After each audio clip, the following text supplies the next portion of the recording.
Good evening, everyone. Welcome to NTD Tonight. I'm David Zhang. Here is a preview of some of today's top stories.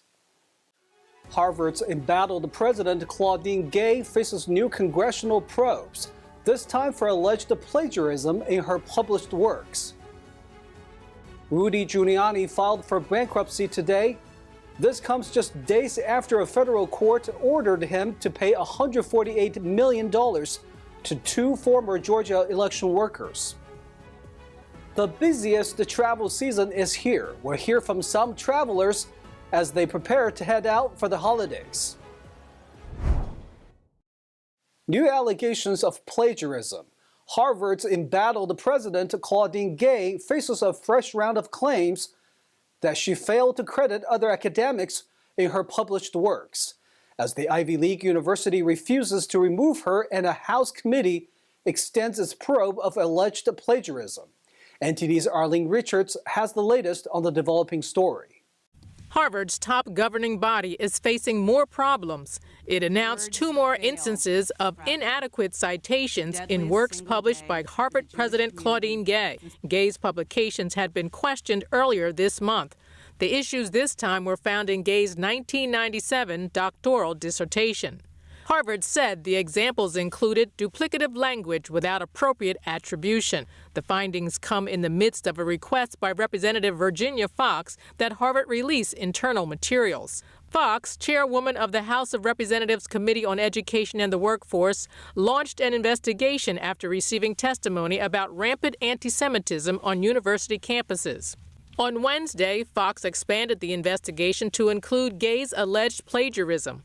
In a letter to Harvard, Foxx hinted that federal funding could be withheld if the university failed to adhere to appropriate standards. The board didn't fire Gay after initial claims of plagiarism.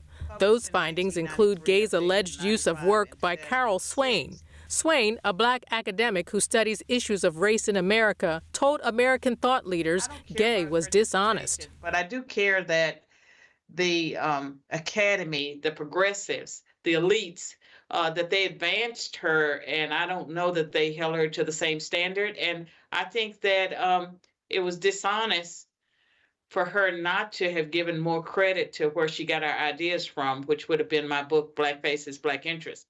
Harvard has said that it still has no plans to remove Gay from her position. The board said Wednesday that Gay would update her dissertation and that there was no violation of Harvard standards for research misconduct. The Harvard policy on research misconduct states that there must be a significant departure from accepted practices. The misconduct must have been committed intentionally, knowingly, or recklessly, and the allegation must be proven by preponderance of the evidence. On the other hand, Harvard's Guide on Sourcing says this on plagiarism. In academic writing, it is considered plagiarism to draw any idea or any language from someone else without adequately crediting that source in your paper. The university's own students have called the board's response a double standard. Arlene Richards, NTD News. Now let's take a look at other national headlines. A gunman in the Czech Republic killed at least 15 people and wounded at least 24 others today. Police responded to the shooting at Charles University's Faculty of Arts building in Jan Polak Square shortly after 3 p.m. local time. I went through the crowd, not realizing what actually is really going on, because as probably a lot of people, I wasn't just ready to admit that something like that could happen in Prague. Police stated that the father of the shooter, a student at the faculty, was found dead. Police sealed off the square and the area adjacent to the building, located in a busy part of town that has a popular street leading tourists to Old Town Square. Gun crime is relatively rare in the Czech Republic. More presidential candidates are now responding to an unprecedented court ruling in Colorado. Justices there decided that former President Trump can't be on the state ballot for the 2024 presidential election. They cited the 14th Amendment and alleged involvement in an insurrection. Republican candidate Nikki Haley criticized the ruling while on Fox News. And the idea that we would go and say, just because these liberal justices don't like him, they want to take him off the ballot. That's not a democracy. That's not who we are. That's not what we need to do. I think the Supreme Court, the U.S. Supreme Court, should overturn the decision and return the decision to the voters. I think it's the wrong move to remove him from the ballot for those reasons, because he hasn't been convicted of insurrection, hasn't been charged with it. Former Attorney General Bill Barr called the ruling a hyper-aggressive position. He told CNN the court is stretching the law and that its actions are counterproductive. I strongly oppose Donald Trump for the Republican nomination, but I think that this case is legally wrong and untenable, are counterproductive. They backfire. As you know, he feeds on grievance, just like a fire feeds on oxygen, and this is going to end up as a grievance that helps him. Democratic presidential candidate Dean Phillips also criticized the ruling. The congressman says he does believe Trump inspired an insurrection and that he did nothing to stop it. But Phillips makes it clear he thinks it's still wrong to ban Trump from the ballot without a conviction, and that the Supreme Court should intervene. Rudy Giuliani filed for bankruptcy today, just days after he was ordered by a federal court to pay $148 million to two former Georgia election workers. Giuliani was known as America's mayor for his leadership of New York after the 9/11 attacks. He is now facing a crush of debts stemming from his work to represent former President Trump and his involvement in the 2020 presidential election. He also faces criminal charges in Georgia. In a filing in U.S. bankruptcy court in New York, Giuliani said he had between $100 million and $500 million in liabilities, but only $1 to $10 million in assets. Aside from former election workers, Giuliani also listed President Joe Biden's son, Hunter Biden, and Smartmatic USA as creditors. Hunter Biden in September sued Giuliani for violating his privacy over data allegedly taken from his laptop. Smartmatic has sued the former New York mayor and other Trump allies for claiming the company's voting machines flipped votes from Trump to Biden. Giuliani also said he owed nearly $1 million to the U.S. and New York state governments and nearly $2 million in legal fees. Giuliani has pleaded not guilty to criminal charges of election subversion in Georgia, along with Trump and more than a dozen other co-defendants. In the Israel-Hamas war, the 15-member UN Security Council continues their week-long negotiations over a draft resolution calling for an urgent suspension of the conflict. Penned by the United Arab Emirates, the resolution hopes to allow more aid to be delivered into the Gaza Strip. U.S. National Security Council spokesperson John Kirby said that around 200 trucks carrying humanitarian aid have entered the Gaza Strip in the last 24 hours. On the ground, Israel says it has destroyed a tunnel system used by top Hamas officials. Israeli military spokesperson Lieutenant Colonel Peter Lerner described the tunnel system as a, quote, a center of power for Hamas military and political wings. Yesterday, Israeli officials said they are considering another round of negotiations with the Hamas terrorists to release hostages. But as of Thursday, no talks have taken place. With the holidays around the corner, get ready for a surge in travel activities nationwide. Airports, train stations, and highways will be bustling with the festive journeys. NTD's Christina Corona has more from Ontario International Airport. According to the Aviation Federal Administration, airports across the country are expected to be the busiest they have ever been during this Christmas and New Year's period. AAA projects that 115.2 million individuals will travel 50 miles or more from their residences during the 10-day year-end holiday travel period. TSA projects the busiest days of holiday travel at LAX and nationally to be December 21st and December 22nd, as well as December 28th and December 29th. This year's overall count of domestic travelers reflects a 2.2% rise compared to the previous year, marking the second highest year-end travel forecast since 2000. The busiest Christmas and New Year's travel period on record remains 2019, boasting a total of 109 19 million travelers. However, almost 104 million motorists nationwide are anticipated to embark on holiday journeys by car, marking the second highest record since 2019. This aligns with the decline in gas prices nationwide, easing some financial pressure for drivers. We asked several travelers their plans for the holiday season. I'm waiting for my two youngest daughters to come in from Oklahoma, and our plans is all family this year, so we're just gonna spend family time together. We're heading to Sacramento and then eventually on the way to Reading to have Christmas with the family.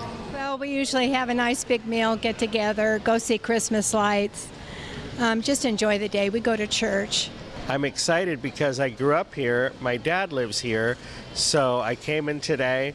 We're going to spend Christmas together. We're going to have Christmas brunch together, which we've always done at the Beverly Hilton in Beverly Hills. Whether you're hitting the road or taking a flight, stay safe this holiday season and enjoy the festivities. Christina Corona, NTD News, Ontario. We'll take a short break now, everybody, but here's a look at what we have for you when we come back. A slow-moving storm drenches California just as holiday travels start. One area even saw a brief tornado.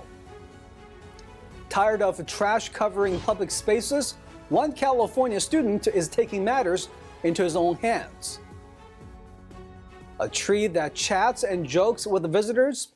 We'll meet Archie the talking tree from Florida. Those stories and more coming up on NTD Tonight.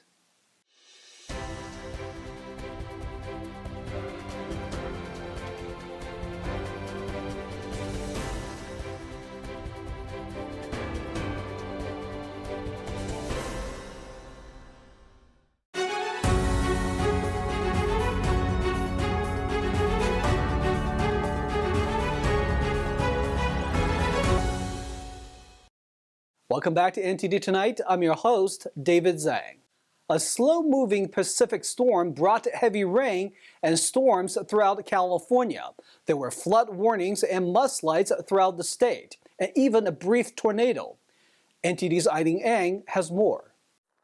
A Pacific storm pounded parts of Southern California on Thursday, with heavy rain and street flooding, adding to hassles as holiday travel got underway. This comes after heavy rains drenched parts of Northern California on Wednesday. The Pacific storm centered offshore was gradually moving southeastward. It sent rain ashore and hit particularly hard on the central coast after sweeping through the San Francisco Bay Area. Flood watches were posted all the way south to San Diego. The early morning downpours targeted coastal Ventura County, just to the northwest of Los Angeles County, swamping areas in the cities of Oxnard and Port Hueneme. The city of Oxnard said in a social media post that many streets and intersections were heavily impacted. The National Weather Service issued a tornado warning for Oxnard and the city of Ventura due to a high-intensity thunderstorm, but no tornado activity was immediately observed. But Northern California's Oroville had a brief tornado that was responsible for the damage to structures and trees. The stormy weather came as millions of Californians geared up for holiday travel and finished preparations for Christmas.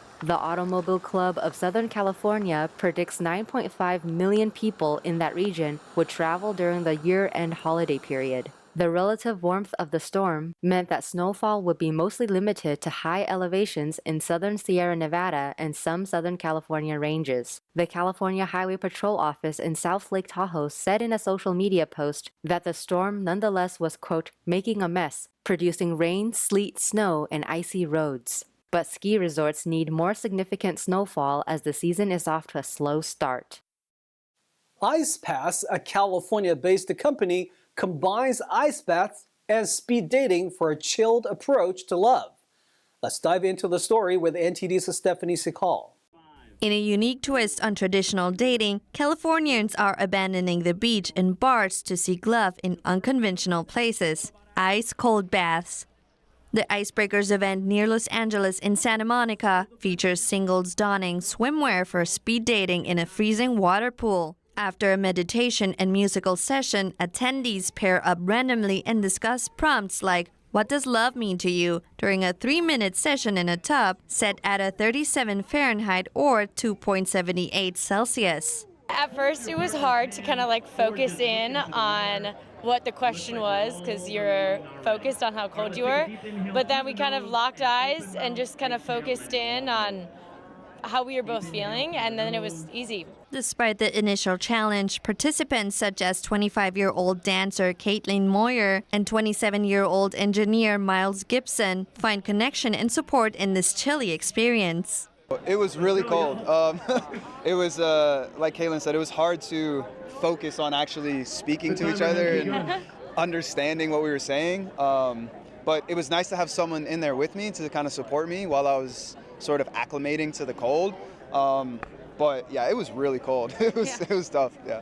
The concept originated from Kyle Cassidy and Arian Davany, co-founders of IcePass, a Venice beach company specializing in ice bath plunges and saunas. We've gotten great response, we've gotten great feedback, and the goal is to keep creating it so that at the end of the day people can connect much deeper and hopefully love can spark. Although ice baths are commonly embraced by athletes for muscle recovery, IcePass brought a fresh twist by integrating speed dating into the chilly routine. Stephanie Sikal, NTD News. Fed up with the trash covering public spaces, one California college student is taking matters into his own hands, literally. Nearly every day he goes out to clean up trash on the streets for free. NTD's David Lamb hears more from Edgar McGregor. 23-year-old Edgar McGregor has dedicated over 1,600 days to cleaning up debris in our planet's natural spaces, parks, canyons, open space preserves, and beaches. Sometimes people come up to me and they'll ask me, why do you continue to do the trash pickups each and every day? And the reality is that each passing year, there's more and more reason not to do it. The Californian graduated with a bachelor's degree from San Jose State University this Monday, studying climate science. McGregor told NTD he felt like he wasn't doing enough. So I decided to push myself a little bit, and every Saturday I started going out to my local park to clean up trash with a 5-gallon bucket. It was surprisingly easy. All I needed was my bucket and a pair of gloves and my shoes and clothes on my back, and that's about it. He says he's done 6 to 7 hour cleanups, but most of the cleanups are about an hour long, sometimes 2 or 3 minutes. There were times where I would, get done with one class, have to, rush to the park, clean up trash for 15 minutes, rush back to my next class. And that was kind of stressful because an important part of my daily trash pickup mission is actually being outside in nature. McGregor's longest consecutive pickup was over 402 days in a row. The only times I don't clean up trash is days where I have multiple finals. I think one semester I had 4 finals on one day, and I just had to miss that day.